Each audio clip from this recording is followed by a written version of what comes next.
Testing, testing. Haha, hello. Okay, so I've got something there up on the screen. Looks like it's working. Just a bit, I am not ready to do this video. I'm just going to race this video up on the net. Probably a couple of days ahead of doing a proper one, based off some notes, where I provide my findings in a way that is meaningful. Probably a bit better presented. Probably without me turning away from the camera while I'm trying to record.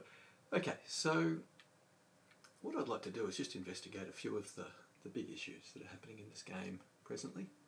I guess there's three things that people are generally identifying with. One is that in cutscene moments, the game might drop back to Windows. Other people are having a hard time getting the game started.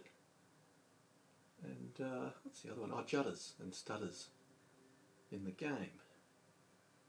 There's probably three things that are contributing to two of those, and if we sort out the three things, the game is going to be in its best operating state.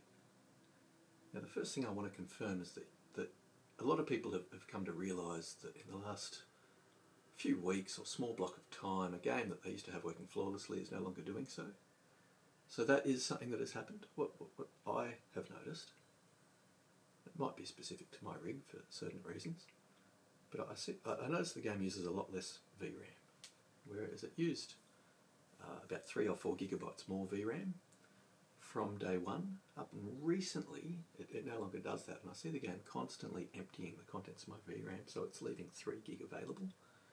And in those moments where it's emptying it out, you can actually see it boosts right up to using the full amount, and then it drops right down to about 3 or 4 gig less, and then it sort of fills itself up to an in-between mark. It proceeds to not then remember that last section that you loaded, and it leads to a lot of issues in the game where doors take a little while to load that they never used to. Now, just some context, I guess, as a techie, I've done a lot of things to this game to try to make it work as poorly as it possibly can, and I needed to do that in order to see a lot of the issues that other people are having. And because I was doing that, I've been able to find examples of the range of issues, including poor loading, including all the drops, all the things that people have been describing. So, look, I've developed certain runs around, I expect certain frame rates, I expect the game to bounce back to certain frame rates in certain amounts of time. And in the end, all the settings I'm currently running are the worst on my PC. I've downclocked my CPU by about 300 megahertz. I've done quite a few things to get on top of the issues that I was seeing that the game was having.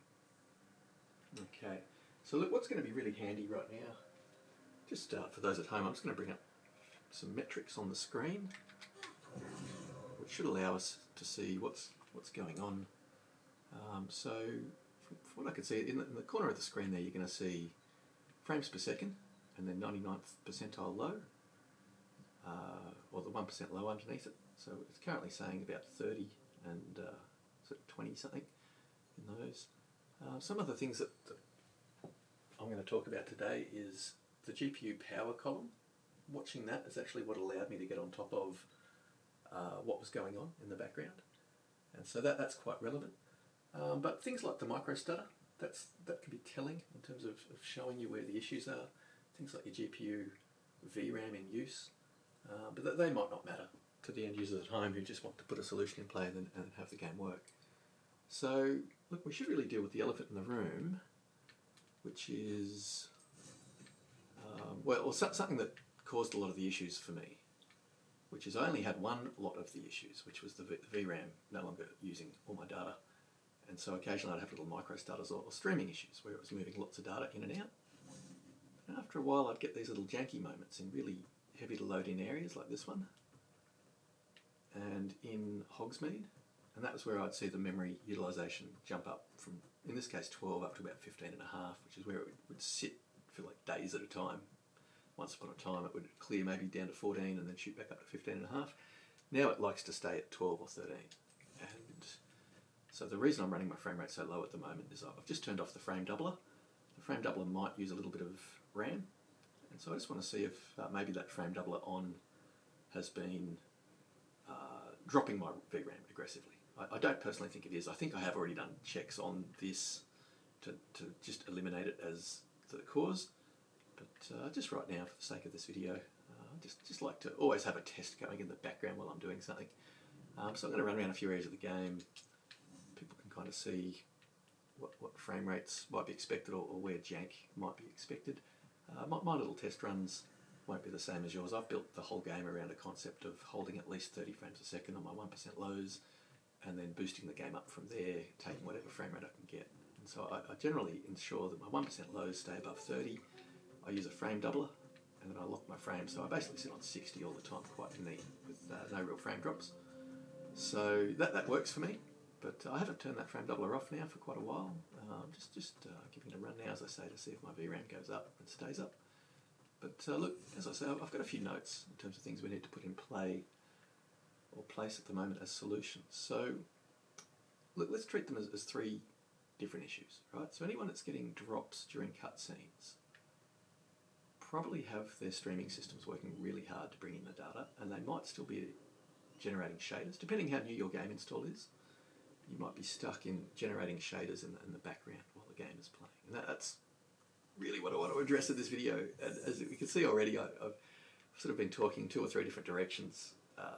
That's why this video isn't quite ready to go.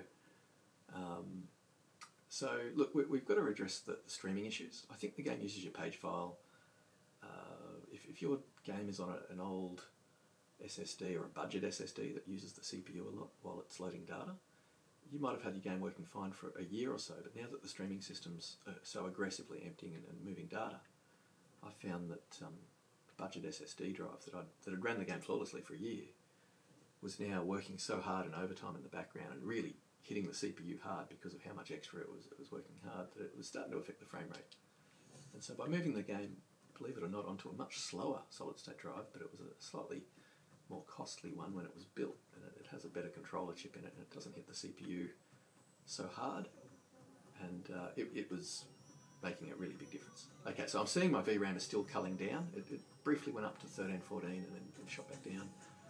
So I'm going to turn my frame doubler back on, because there's no point turning it off if all I'm doing is giving up my doubled frame rate, and it's not freeing up my RAM. Anyway, so look, because of the recent change in the game with regards how it uses and loads a video card's VRAM, now the streaming systems are working extra hard. And because of that, it might be worth sorting out. If your page file is on your system disk, and it's also the same disk that your game is on, if you've got another drive in your machine, or if you've got more performant drives in your machine, putting the game, as I found, putting the game on the worst drive and my page file on the better drive was actually the smoothest experience thus far. But it might just be worth looking at if your game is on a budget drive. Most games it won't matter. Games that with streaming assets that come into the game while you're playing, it can make a difference. And as I say, it might have worked flawlessly for the last year and a half, and when the VRAM in this game is working the way it should, your streaming systems aren't overtaxed. But just with the present state of the game and the fact that it is a little bit overtaxed, there might be some things you can do to alleviate those burdens. So I would suggest, first and foremost, just dropping maybe your texture quality in the game down, such that the size of the assets it's working with in the world is significantly less. You know, by all means, leave all your other settings up at ultra or high or whatever you want to run, but you might just find that you can get on top of these streaming issues just by doing that. So yeah, look, my VRAM certainly is not climbing up at all. So I'm just going to return myself to... Whoa, that, perfect. So, okay, once you sort out your page file or your game drive,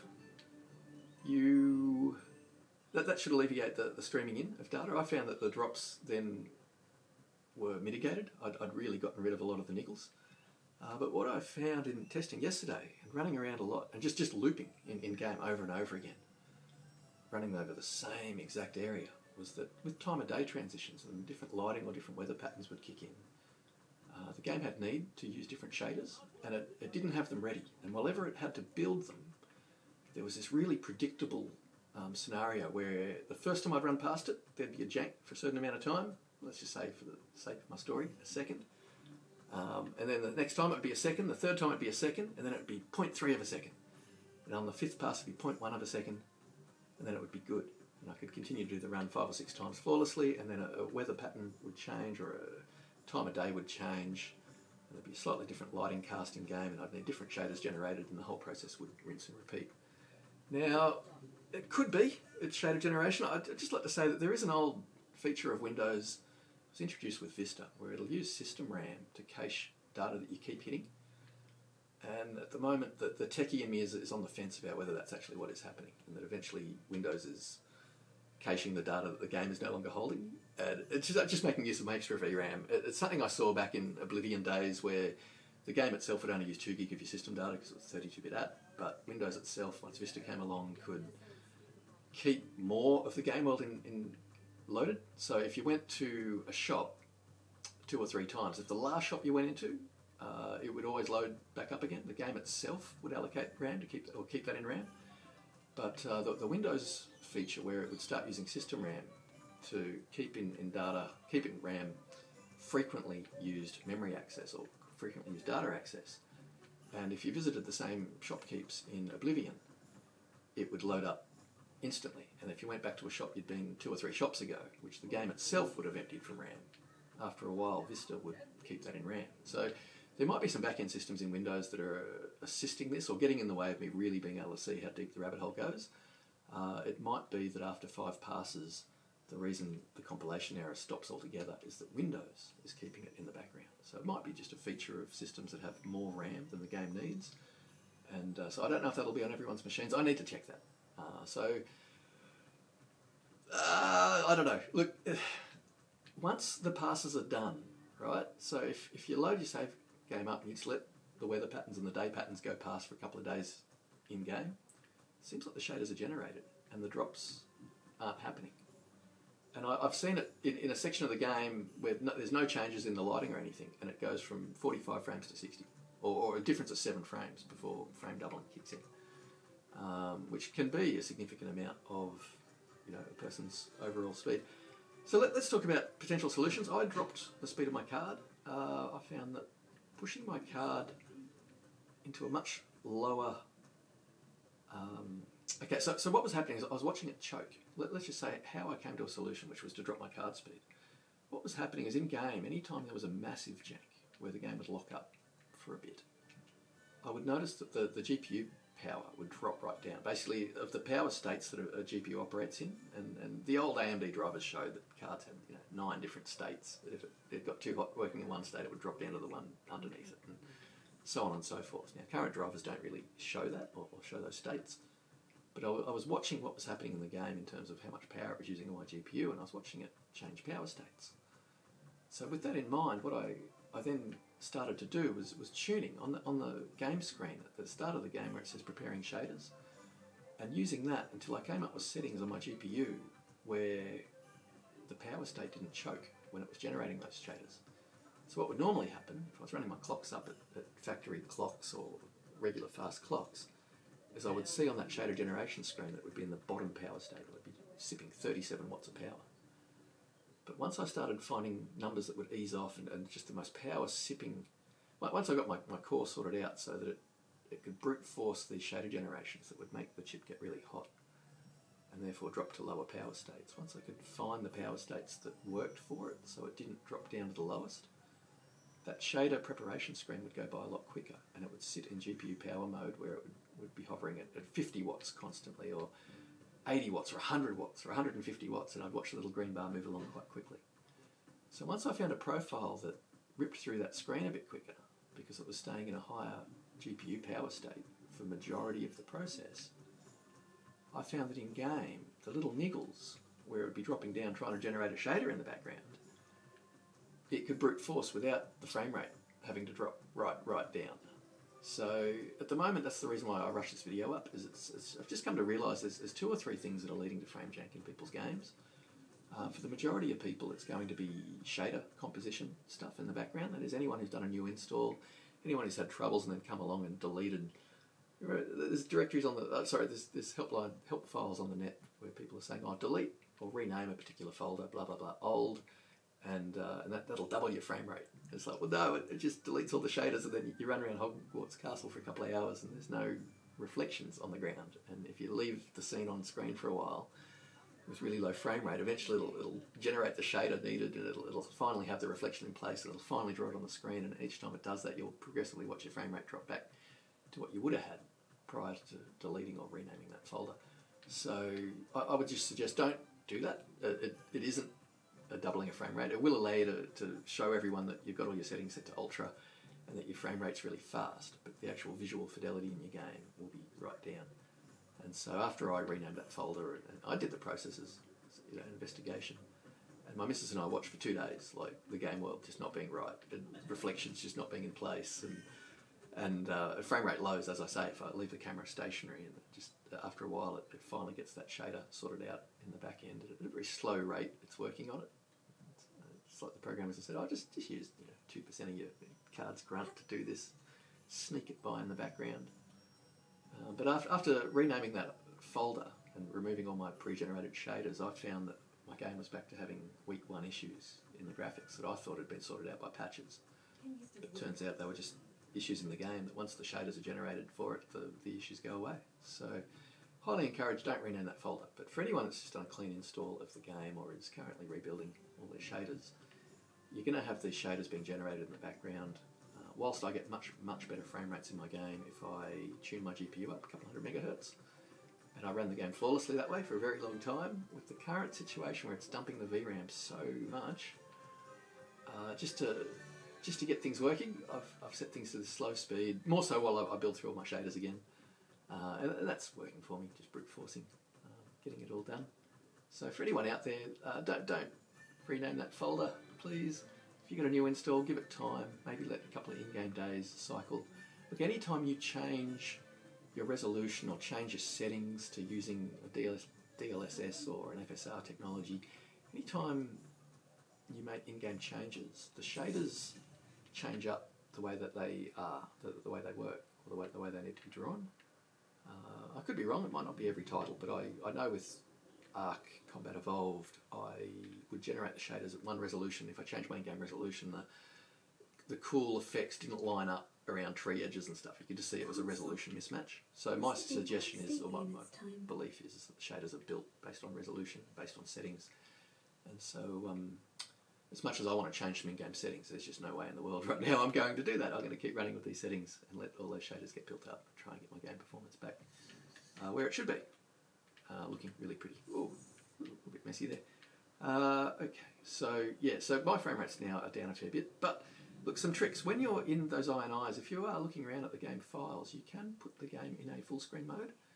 It'll say full screen equals 1, I think it says by default. If you make it full screen equals 0 and make that INI file read only, it'll remember those settings, and each time I've started the game up for the last 10, 15 times, pretty confident it's been running in full screen mode. It isn't right now because I've got an overlay up, so pulling it out of full screen mode will affect my frame rate easily by about 10%. That overlay, especially with plotted little graphs on it, will happily soak up another 5 or so percent, easily up to 10% if I get really put lots of metrics up. So at the moment we're probably seeing my frame rate's about 10 or 20% down on where they should be. So you can expect the same on your rig, is that when you're inspecting what's going on, you might find you get less than ideal less than ideal numbers, but just learn that when you're actually confirming whether a bunch of settings are going to work for you, ignore all the metrics. Just play the game, right? Feel if your controller feels responsive. Feel if there's delays to what you're doing on the controller or if there's just more jank. If the frame rate says it's really good, but it doesn't feel as good as it used to feel, trust your feedback systems. Trust in your experiencing of the game. Just because metrics say it's better doesn't always mean, I don't know. That's just been my experience the last couple of days. I turn all the metrics off and then I judge the play session based on how good it felt. So things like flying sideways to this hill up here, it can look really fast off the screen. Here we go, let's see it. Is it going to lock up? Yep, okay, so there it is, and it's bouncing back okay. But I never had that niggle at all. I've got, oh wow, those frames have really bombed. And then they come back. So once it gets on top of it, they do come back. So look, there is some things in the game that need tweaking and tuning. I've got some notes. I probably should have read through them. There's lots of things to redress. But I'll put this video up. For people maybe to knock their clock speeds down a bit, maybe drop their texture size down to a lower setting, such that the VRAM pool isn't overused. There might be some of those sorts of things you can do that get on top of it, but just understand that it might not be your rig specifically, that there has been a change in the game and the way it works. It is using less VRAM, and so what you're experiencing is normal. It is what everybody else is currently going through, and we can only really hope that the game reverts that. That might be a change that came with the recent ad that's been added to the game for the future game. It's just like by accident this software's been made end of life by creating lots of issues in software that worked flawlessly. Maybe it's convenient timing for us all to go, I'm done playing this game, I'll play the next one, right? So look, if it is an accident that snuck in accidentally because future video cards have lowered their VRAM pools and the developers are trying to help future video card users get better frame rates, that'd be good.